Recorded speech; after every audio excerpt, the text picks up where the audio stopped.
So, nitong mga nakarang araw, merong nilabas yung Supercell na event sa Clash of Clans. Ito yung community event. Para ma-check natin tong event na to, kailangan natin pumunta sa website ng Supercell Store. So, para pumunta ron, punta tayo dito sa store.supercell.com. Tapos, click lang natin yung Clash of Clans o kaya /Clash of Clans. So, once na nandito na tayo, punta tayo dito sa login. So, magla-login lang tayo. So, ilalagin lang natin yung Supercell account natin dito. So, ilagin ko lang sa akin. So, once na nakalagin tayo, mapupunta na tayo dito sa dashboard ng store.supercell.com. So, may kita mo rito, ito yung tinatawag na 1 million points challenge. So, community event ito, community challenge siya. Ibig sabihin, yung buong bumubo ng community ng Clash of Clans magtutulong-tulong para makuha itong reward na to. So, meron itong contribution points na dapat nating mapuno para makuha natin yung mga corresponding rewards. So, once na yung points natin, umabot siya ng 250,000 points, makakakuha tayo ng research potion. So, sa 500,000 naman itong builder potion. Tapos, pagdating ng 750,000, so ito na yung pwede tayong makakuha dito ng mga starry ore o kaya ng mga epic equipment. So, yung epic equipment na available dito is yung giant gauntlet, yung frozen arrow, at saka yung lava loon puppet. So, kung wala ka pa ng mga yan, pwede kang mamili kung ano yung gusto mong kuhanin sa mga yan. Kapag napuno naman natin yung points sa 1 million, pwede naman tayo makakuha ng Book of Hero tsaka mga magic items. So, may mga pagpipilian tayo dyan. So, paano natin mapupunuan o madadagdagan yung points dito sa community challenge? Ang kailangan lang natin gawin is kailangan muna natin mag-login dito sa Supercell Store. So, once na nakalagin na tayo dito, gagawin na natin yung mga challenge. So, yung challenge naman niya, napakasimple lang. Kung makikita natin dito, nakalagay dito. Ang gagawin lang natin is mag-clear lang tayo ng mga obstacle. Tapos, pwede rin tayo mag-start ng Dark Elixir upgrade o kaya mag-collect tayo ng mga Dark Elixir. And last, pwede rin tayo dito mag-gain ng store points. Pwede yung sa store points para makagain nito, parang meron itong mga challenge o meron itong mga quest or mission na once na nakuha natin, once na natapos natin, pwede tayo magkaroon ng mga bonus na magic items. So, ayan, may kita mo, may wall ring, may gems. Ayan, nakalagay sa dyan. So, dito naman sa mission, pag click mo, ayan, may kita mo dito yung mga pwede nating gawin. Tapos, once na nagawa natin siya, makakakuha tayo ng mga store points. So, once na nagawa natin yon, may mga points na papasok dito sa community store. Every time na magkiklean tayo ng obstacle, mag-start tayo ng Dark Elixir upgrade o kaya mag-collect tayo ng Dark Elixir o kaya naman mag-gain tayo ng store points, madadagdagan yung points itong community challenge, itong 1 million points challenge. So, ilang araw na lang pala matatapos na itong event na to. Tapos, mag-start na yung panibagong phase or yung panibagong challenge. So, yung panibagong challenge na nag-aabang is yung mag-clean din ng obstacle. Tapos, start upgrades. Tapos, ayan, collect gold, elixir, and dark elixir. Tapos ganun din, gain store points.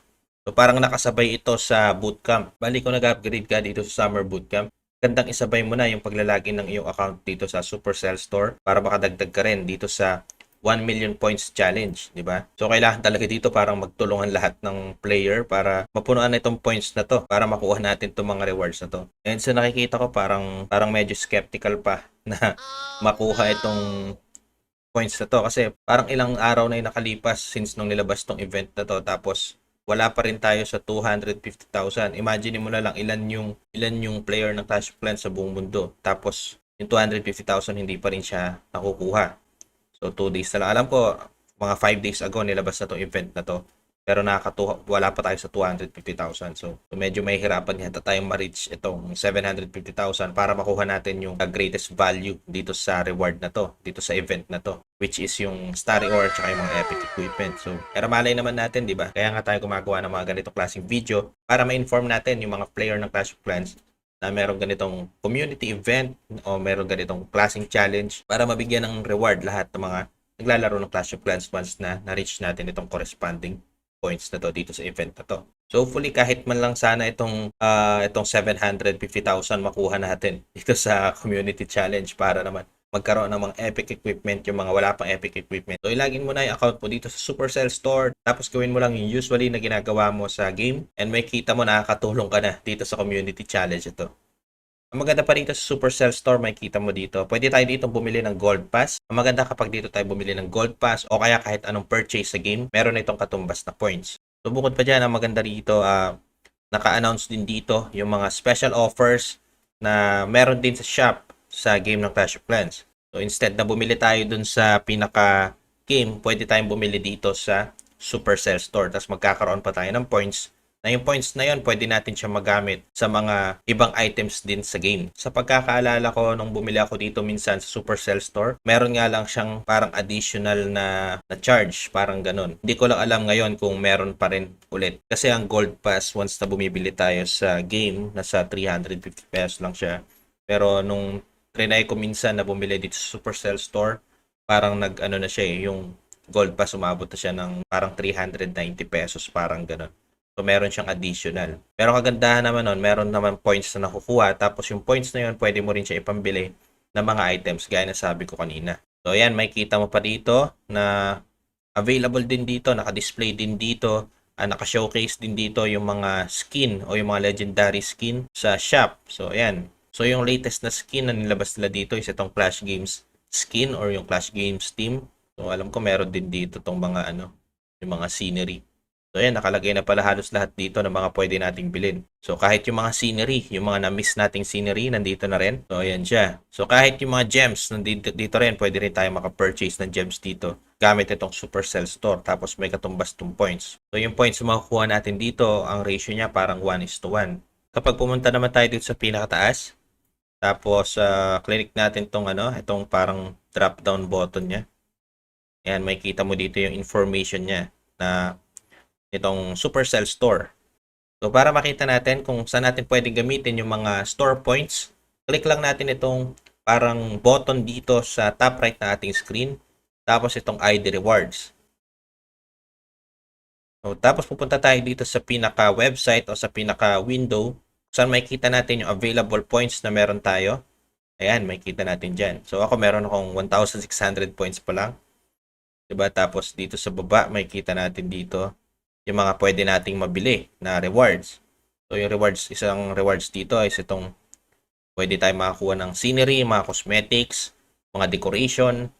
Okay, tapos kahit itong, ayan, meron din tayong hero skin. So ayan. So kung ayaw mo naman ng mga decoration, pwede natin gamitin yung ating points, pambili ng mga magic items, mga books, diba, mga potion, ayan, nakalagay dyan. So, ayan, meron din, naka-indicate din dito yung mission na kailangan nating tapusin. Pag natapos natin to, di ba, meron tayong mga makukuha additional na points. So, ayan lang siya. Tapos, nandito rin nakalagay yung ibang announcement. May kita natin dito. So, ayan, bali ganun gamitin itong Supercell Store. So, bali ganun natin siya magagamit. Ang tanong lang dito is kung alam na ba to ng maraming player ng Clash of Clans. So, sa mga player na hindi nakakaalam nitong Supercell Store o sa mga player na hindi alam kung paano to gamitin, as much as possible, gamitin nyo na to para makatulong tayo dito sa community challenge na ginawa ng Supercell. So, once na na-reach natin, kahit yung 750,000 lang, makakakuha tayo ng mga epic equipment at saka starry ore na pwede naman natin gamitin sa ating mga equipment. So yun lang, bali dito na matatapos yung ating video. Maraming salamat po sa panonood. I hope na nagustuhan nyo po itong video na to and I hope na nagustuhan nyo rin po yung event na nilabas ng Clash of Clans. And kung nagustuhan nyo po to, like and share nyo na kung may mga suggestion or reaction po kayo. Pwede po kayo mag-comment sa baba. At huwag nyo pong kakalimutan mag-subscribe sa aking channel. Click nyo na rin notification bell button para po updated po kayo sa mga next videos na i-upload ko. Kung po pala si Nico, maraming salamat po sa panonood. See you soon sa mga next videos. Ingat po kayo palagi. God bless. Bye-bye.